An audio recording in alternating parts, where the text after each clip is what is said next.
Hi everybody, welcome back. Sequoia here, and today I'm going to be sharing all of my secret tips for learning tarot. This is a great video if you're first starting out with a tarot deck, or even if you consider yourself an intermediate tarot reader or tarot user. This can still be really helpful, so stay tuned. You might learn something new. I am still under construction, as you can tell by the background, so feel free to just focus right here.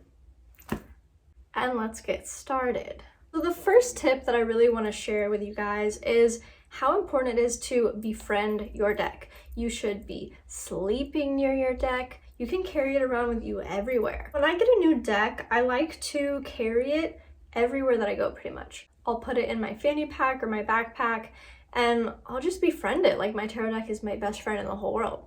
Another thing that you can do is pull a card for yourself every single day. This is a great way to get used to the deck and kind of understand the vibes and the energy that the deck is giving off. Also, you really don't need to memorize every single card. These aren't flashcards. You're not going to be tested. So this shouldn't be like a chore. It should be something that happens naturally. So make sure that you're going with the flow and not putting too much pressure on yourself. There are many different types of shuffling. Some people, which I'm not good at, they shuffle like this.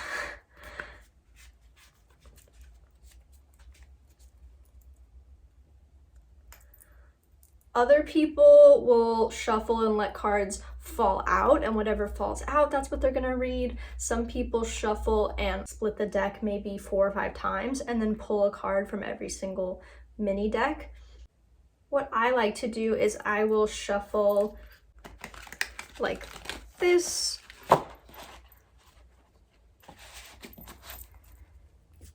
I have, as you can see, I have very, very small hands. So what I used to do actually, if I couldn't shuffle like a regular person because I'm kind of a midget, I would quickly go like this and let them fall naturally.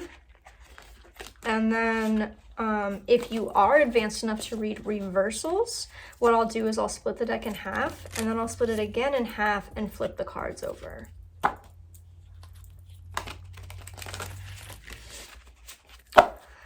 Then what I really like to do is I'll knock to awaken the energy and also knock off any excess energy that's old from previous readings. And then I'll blow.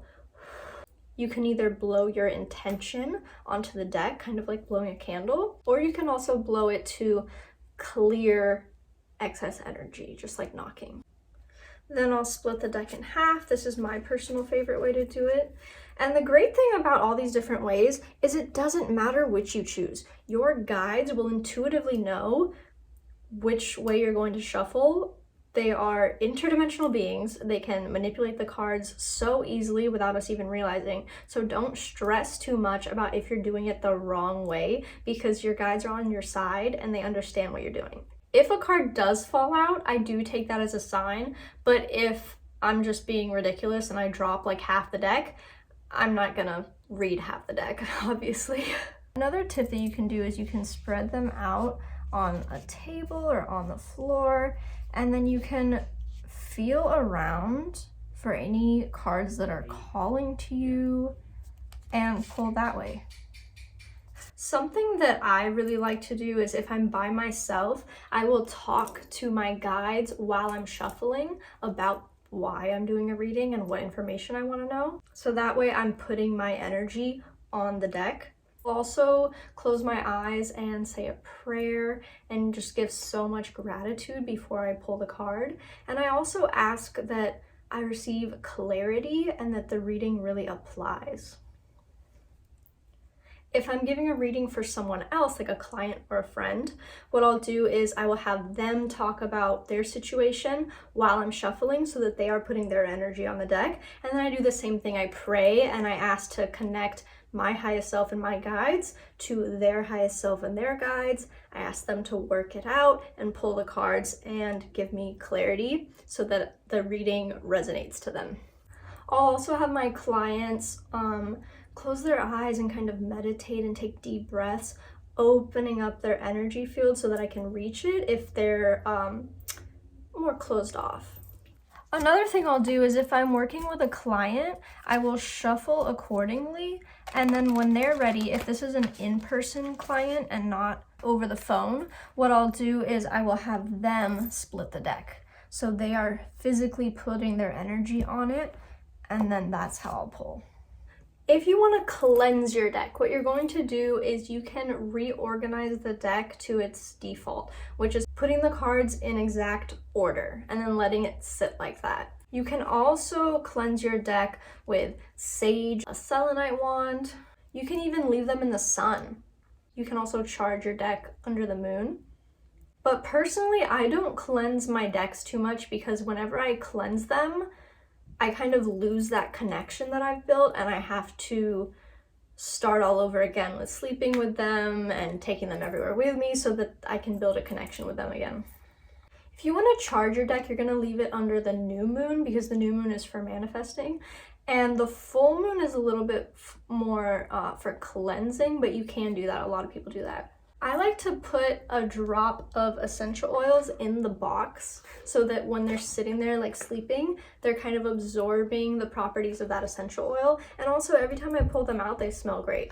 The last thing I'll do that not everybody does, if you're like a neat freak, I don't recommend this, but I'll take a candle that has specific properties, so like my angel protection candle, and I will seal the deck with that intention. So I've melted some of the wax on here, and this is gonna have angel protection on this specific deck. Another thing is I'll wait to buy a second deck until I fully understand my first deck. Then once I fully understand my second deck, I'll continue on. So I'm really building a relationship with each deck before moving on to another one, because if you get too excited, you get too many decks, I feel like you might miss some of the depth that's within them. Like every deck is very different. The meanings could be completely different. And if you're getting too many, it'll really mix up all the contradicting ideas. When can you start reading for other people? Honestly, I feel like you should wait to read for other people until you're very in tune with your guides, very in tune with getting messages, and feel really confident in what you're doing. And the reason I would say not to do it until then is some people take these things really seriously.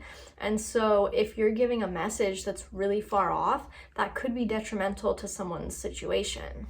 I don't read people's minds. So if someone comes to me and they're like, I want to know what my ex is thinking, I immediately say that I don't do that. I don't have permission to read this person's energy. They didn't pay me to read their energy. You are paying me to read your energy. So I can read your energy about the situation. I can read what your guides want you to do and how to grow outwards of the situation. But any kind of like drama reading where it wants me to just get the tea on everybody, I refuse to do that just out of my own moral code. It doesn't really align with my soul purpose. The last thing that I want to leave you guys with is if you aren't ready to read reversals, don't read reversals. Also, even if you've started reading reversals, you can choose which deck you want to read reversals with and which deck you don't. So this specific deck, I chose not to read reversals on it.